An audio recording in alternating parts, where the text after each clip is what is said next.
So ayan, magandang umaga po sa ating lahat, sila ni Kuya. Nandito na po, dumating na po yung kukulamber natin na galing sa Camiguin Island. Isang 10 wheelers po ito, no? Dumating po siya ngayon lang. So based on my experience, pag kukulamber lang talaga ang pag-uusapan, Camiguin Island talaga ang pinaka the best, no? Dito sa Mindanao, kung hindi Cotabato, Bohol at saka Leyte. Maganda talaga ang kukulamber nila doon. Based on my experience lang po. So ayan, thank you so much sa kanila ni Kuya, no? At saka may dala pa sila ni Kuya kaninang saging at saka buko. Tanungin natin si Ate Merlin. Ito si Ate Merlin eh. May-ari ng Ate, saan nga kayo sa Camiguin, Ate? Katarman. Katarman, Camiguin. Anong oras kayo umalis doon kanina? 3:30 ng madaling araw. Nag-barge kayo. Pagdating niyo sa Balingwan, anong oras na? 4:30. Dumating kayo dito alas 11, mag alas 12 na yun, di ba? Alas 10.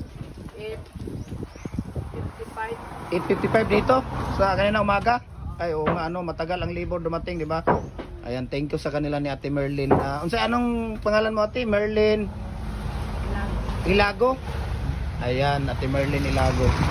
So salamat po. May dala sila kaninang saging at saka tawag dito kukulamber, saging at saka buko.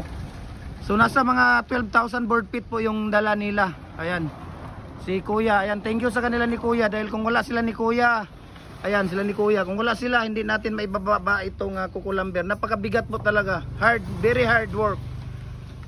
Ayan, sa kanila ni Kuya. So maraming salamat sa kanila ni Kuya.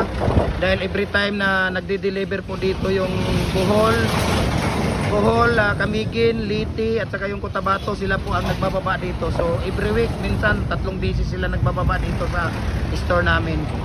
3 beses, 4 na beses, minsan 2 beses, ganyan. Linggo-linggo silang nagbababa dito sa kukulamber, ito sa tindahan.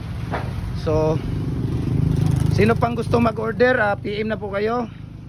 Gem Hardware and Kukulamber po, no? Gem Hardware and Kukulamber, Balulang Branch. Gem Hardware and Kukulamber, Tambo Makasandik Branch. Gem Hardware and Kukulamber,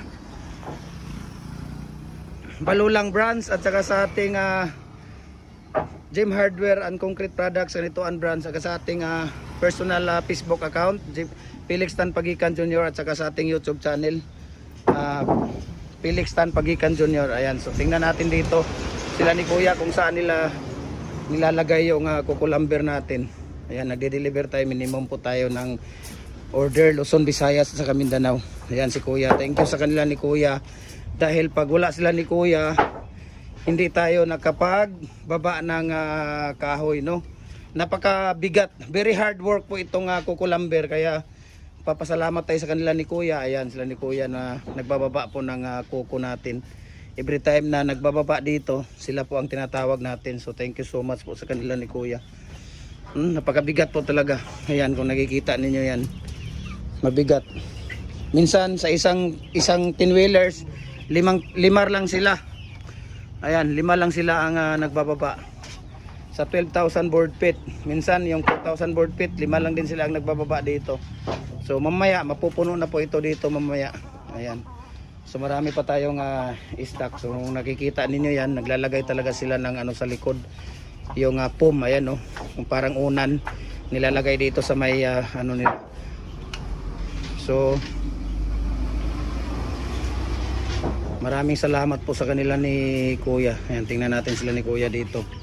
So yan, kung nakikita niyo, amakan na decorative yan, bamboo. Ayan sila ni Kuya. So sila po ang ating tumutulong sa ating negosyo dito. Kung wala sila, nako, paano na lang, wala na magbababa kung wala sila.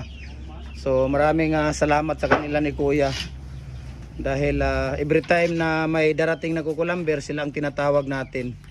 So thank you so much, shout out sa kanila ni Kuya lahat.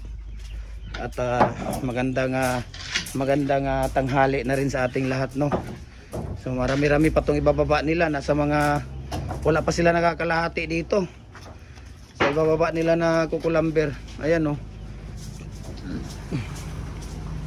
bana ni Ate Merlin. Ayan, pagod sa biyahe dahil wala silang tulog sa barko mula Camiguin hanggang dito sa Cagayan de Oro. So Ayan. Maraming salamat and God bless po sa ating lahat. And thank you din sa ating lahat po. Kaya please share na niyo yung live natin, comment and react.